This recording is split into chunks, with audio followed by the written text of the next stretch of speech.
Disiplin diri seringkali disalahartikan sebagai usaha yang penuh pengorbanan atau perjuangan besar. Padahal sebenarnya kuncinya terletak pada konsistensi dalam melakukan hal-hal kecil. Bukan tentang seberapa keras kita berusaha di awal, melainkan bagaimana kita bisa tetap berjalan meski terkadang rutinitas terasa membosankan. Disiplin bukan hanya soal tekad kuat, melainkan kemampuan untuk membuat sesuatu yang awalnya sulit menjadi kebiasaan yang ringan dan otomatis. Dengan menciptakan lingkungan yang mendukung dan memahami bahwa kesempurnaan bukanlah tujuan, kita bisa membangun disiplin yang bertahan lama tanpa merasa terbebani. Penting juga untuk tidak terlalu keras pada diri sendiri saat kita gagal. Karena yang lebih penting adalah kemampuan untuk bangkit dan kembali pada jalur. Kuncinya adalah fleksibilitas dan kemampuan untuk menyesuaikan diri, bukan paksaan yang berlebihan. Halo semuanya, nama saya Michael. Selamat datang di channel saya, Sikutu Buku. Kali ini saya akan bahas bagaimana cara kita untuk menjadi disiplin. Kita mungkin berpikir kalau disiplin diri membutuhkan aksi yang besar, pengorbanan, dan rasa sakit. Tapi bagaimana kalau disiplin diri itu artinya menjadi bosan secara konsisten? Jika bicara disiplin, kita seringkali membayangkan seorang atlet yang berlatih sangat keras setiap hari. Ya tentu saja ini membutuhkan disiplin yang sangat tinggi. Tapi mayoritas dari kita tidak perlu harus sekeras itu. Malah jika kamu membuat sebuah kebiasaan yang terlalu menyakitkan atau terlalu sulit, kemungkinan besar kebiasaan itu tidak akan bertahan lama.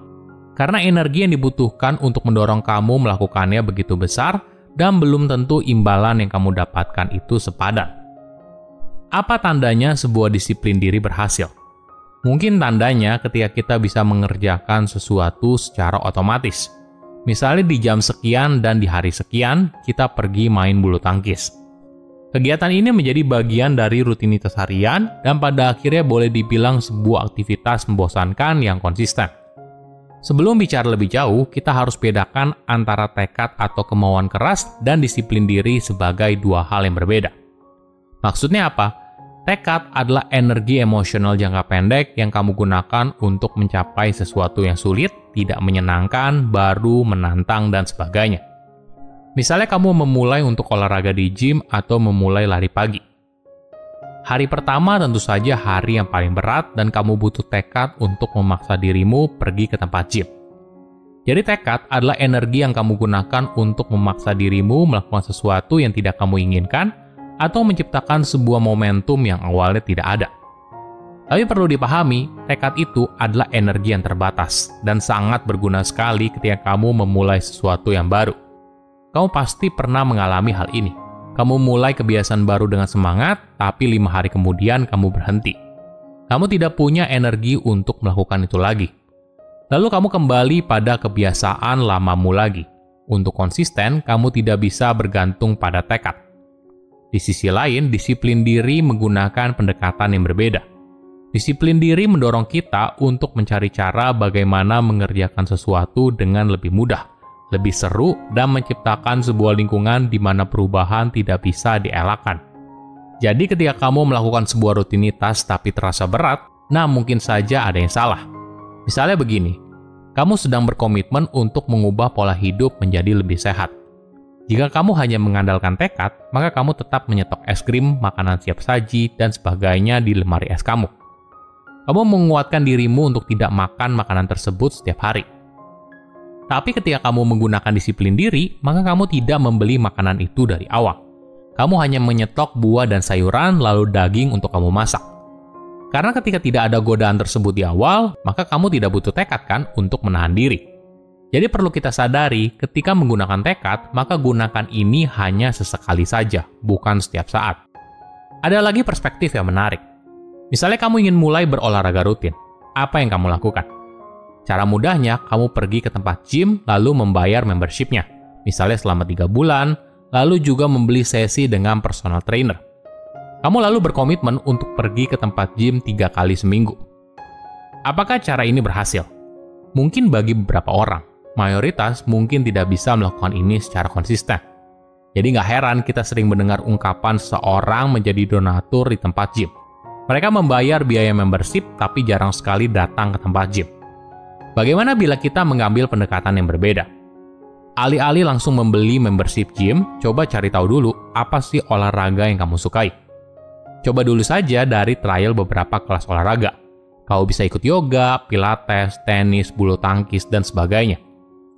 Jadi usaha awal bukan langsung buru-buru memutuskan untuk ke tempat gym, tapi mencari tahu dulu apa aktivitas olahraga yang kamu senangi.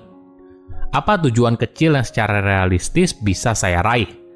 Apakah saya bisa komit menjalani olahraga ini selama sebulan misalnya? Jadi fokusnya adalah bagaimana membuat olahraga menjadi mudah dan menyenangkan. Selain mencari apa yang kamu senangi, tips lain yang menarik adalah menciptakan lingkungan di mana kamu bisa menjalani kebiasaan itu dengan mudah. Misalnya kamu ikut komunitas lari, di mana lingkungan ini membuat kamu jadi semangat untuk berolahraga karena ada temannya. Atau kamu ikut tenis bareng gebetan.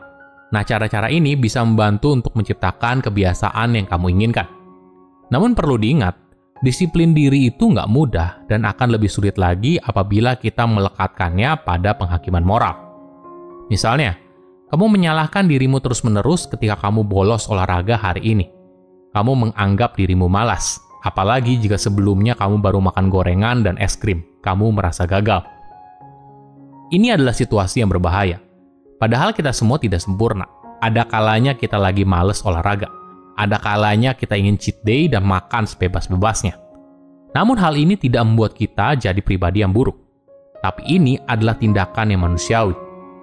Jika kamu melekatkan disiplin diri sebagai penghakiman moral, kamu akan sangat sulit untuk menjalankan disiplin dan seringkali kamu akan terus-menerus merasa bersalah.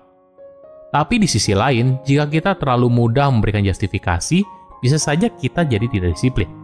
Misalnya, kita hari ini nggak olahraga karena sedang capek. Lalu besoknya nggak olahraga lagi karena kita bangun kesiangan. Justifikasi diri ini juga berbahaya karena membuat kamu tidak mulai-mulai.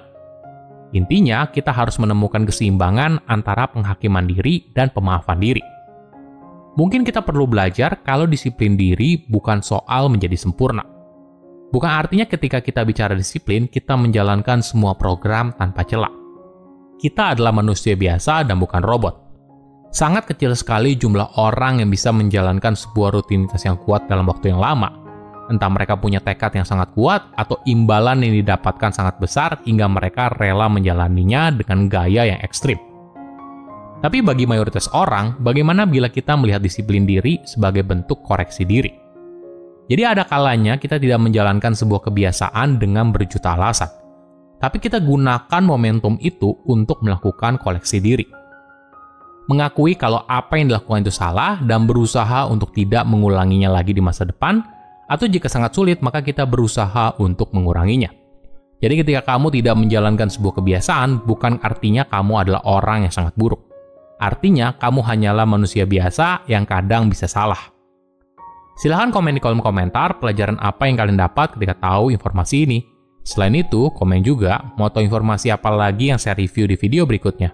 Saya undur diri, jangan lupa subscribe channel YouTube Sikutu Buku. Bye-bye.